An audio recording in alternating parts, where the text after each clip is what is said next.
En solo 7 años, los países que integran el denominado Grupo BRIC, según la terminología Goldman Sachs, esto es Brasil, Rusia, India y China, han aumentado 50% su participación en la economía global. El año pasado, 2007, más del 80% del crecimiento de la economía mundial fue obra de los países emergentes.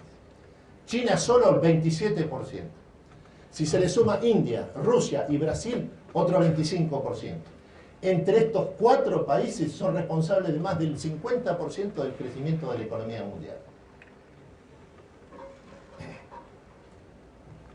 Y es en este cuadro que aparece la revolución de los alimentos. ¿Por qué revolución de los alimentos? Porque así como hay un shock de demanda de alimentos en el mercado mundial, provocado por la irrupción en el mercado mundial de esta inmensa masa de trabajadores, ante todo industriales, que han surgido en el Asia-Pacífico y que se han volcado en el mercado mundial capitalista. ¿Y qué es esto lo que está atrás de estos niveles récord de precios históricos de los alimentos en el mercado mundial? Hasta agosto del año pasado, en agosto del año pasado, la revista The Economist, que lleva desde 1845 un índice semanal del precio de los alimentos en el mercado mundial, 1845. En agosto del año pasado, la revista The Economist estableció que en ese mes el precio de los alimentos en el mercado mundial era el más elevado de toda la serie histórica. Esto es desde 1845.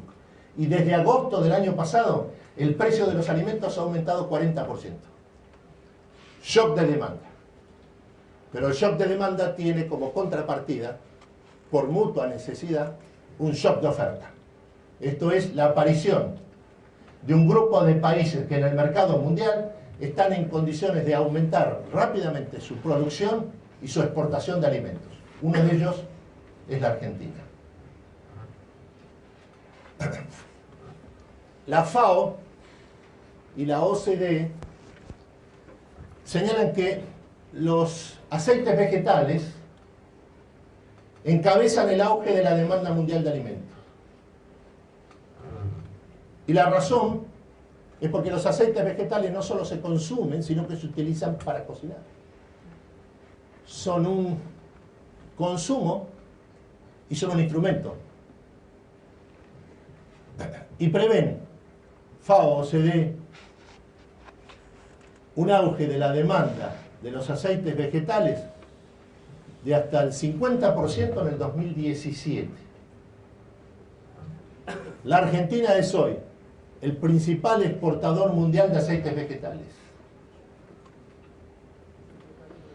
En estas condiciones de crisis alimentaria, de shock de demanda a la que se espera que haya una respuesta de shock de oferta de alimentos, la cuestión alimentaria se ha transformado en uno de los pilares de la política mundial. Sucede con la producción y exportación de alimentos algo semejante a lo que ocurrió con el petróleo y las fuentes de energía en la década del 70. Todos los países productores y exportadores de petróleo modificaron su estatus en el sistema internacional, adquirieron mayor relevancia. Es lo que ha sucedido en este segundo shock petrolero, tercer shock petrolero, que es un shock petrolero no por restricción de la oferta, sino por crecimiento excepcional de la demanda. Es lo que ha sucedido y sucede con Rusia, con Venezuela, con Irán, con Irak, y también ocurre primordialmente con Arabia Saudita. Lo que ocurrió en la década del 70 con el petróleo sucede ahora con los alimentos. Los países que están en condiciones de proveer a este shock de oferta alimentaria se convierten también en protagonistas de primera línea en la política mundial, incluso aunque no esté en relación esa importancia, esa relevancia en la política mundial, ni con su población ni con su Producto Bruto Interno. La Bolsa de Londres, capitalismo británico de la City de Londres, ha sido históricamente una suerte de centro de visión estratégica del desarrollo del capitalismo mundial. El centro del capitalismo mundial en la gran plaza financiera de Londres, está allí antes que en los Estados Unidos. Lo que prevé este año la City de Londres es que la Argentina se convierta, dicen textualmente, en la Arabia Saudita de los alimentos, de los agroalimentos, en los próximos 10 años.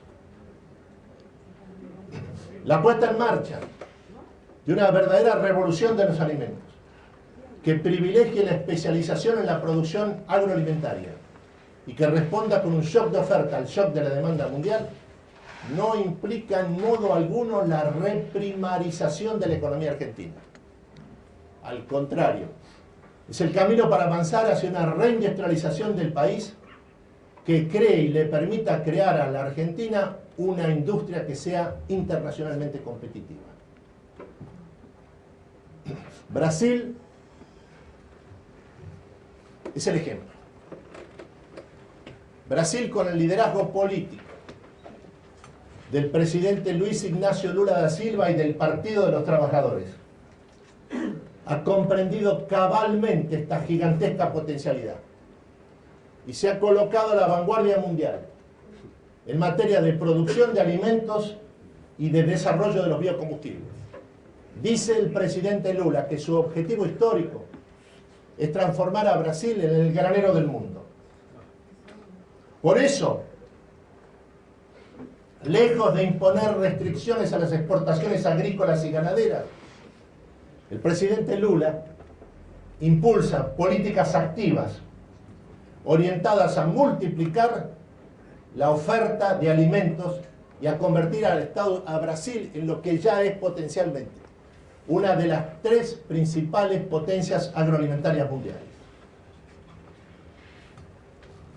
Lo dijo Lula en Buenos Aires hace 3 semanas. Dijo, acompañado de más de 300 empresarios brasileños, sostuvo que el contenido fundamental en términos productivos de la alianza estratégica entre Brasil y la Argentina consiste en el pleno despliegue de la condición de potencias agroalimentarias de los dos países.